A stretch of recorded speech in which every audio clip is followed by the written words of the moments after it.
Today we're riding the Kawasaki Versys 1100 SE. It's bigger, it's faster, but has it changed enough to justify the jump in price? My name's James and you're watching On Tour. When you first see a bike like this, it looks big and intimidating, but as soon as you get on the thing, it's a lot lighter than you would expect. So all that weight is down low, so it acts as a sort of pivot. When you're just pottering around like this, it makes quite a nice little bassy, typical Japanese Kawasaki kind of noise.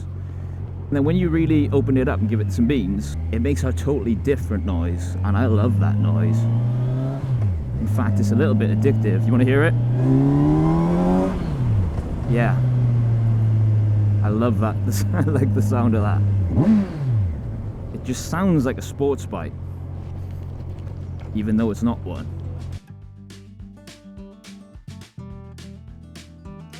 Comfort on this thing is great. I've got a really neutral sitting position is what I want to call it. My hands are just naturally where they would be. There's a very slight forward lean. It's not major, you are pretty much sat upright, but it makes you want to sit just slightly forward like that just because of the way that the seat has a bit of a rake to it. But it actually benefits you as well because that brings you under the airflow. Depending on how tall you are, you might get a little bit of turbulence. I can feel it just at the top of my helmet there, from probably my visor upwards. I know I can hear and feel a little bit of turbulence, but everything else is remarkably well protected. We've even got handguards covering the wind from my hands. It just makes touring supremely comfortable. This is what it's for.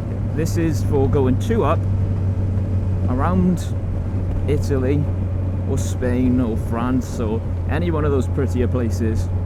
And it would be supremely comfortable for that.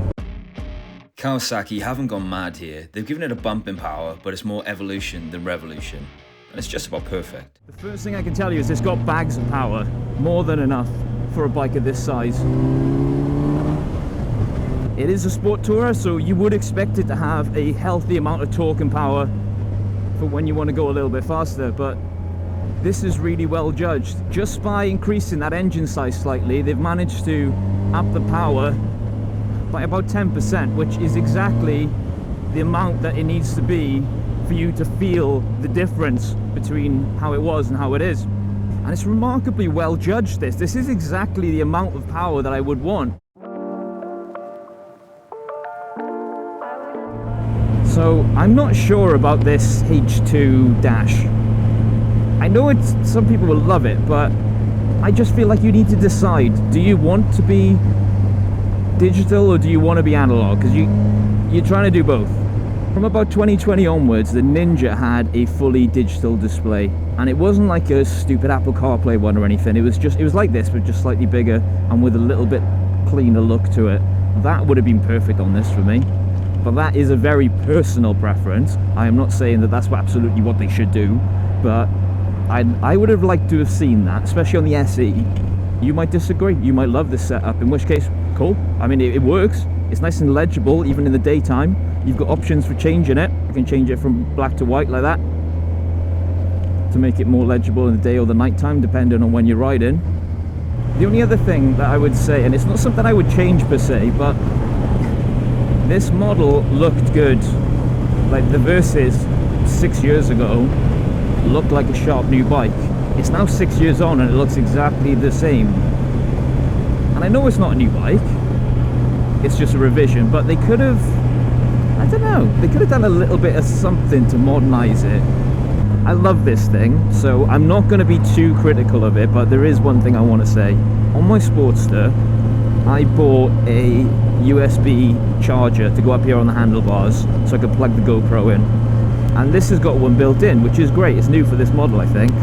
But it looks like something you bought off Amazon and just stuck on there. You know what I mean? It looks exactly the same as the one on my bike, which looks like something I've just stuck on the handlebars. Every time I twist the throttle too much, this cover comes off it as well. I don't know if it's not clipped in right. It just feels a little bit cheap, that. It's just my opinion. I have to say something negative. Can't be all positive, can I? If they were making this bike for me, which they are not, I know, but if they made it for me, I'd have the full digital display from the Ninja, and I'd have this maybe integrated into the cockpit. Do that. It's perfect. And make it in green. I don't know why they don't make it in green. It's a Kawasaki. Just look at that view. If you haven't gone on tour in Wales, or at least come over here for a little ride, you are missing a trick, my friend. Because this is... Look at it. The grass is greener. The roads are quieter and bendier. It's literally a biker's nirvana, and that's kind of where this bike belongs, is somewhere like this. It does not belong in a city doing 10 miles an hour everywhere. It belongs out here on a nice road, in a nice place, on a nice day. It makes you love motorcycling more. It really does. So the Versys 1100 then. Would I buy it, ride it, or leave it? I'd buy it. In fact, I really want one. If I didn't, I would have told you to ride it. To test ride it, make sure it's for you.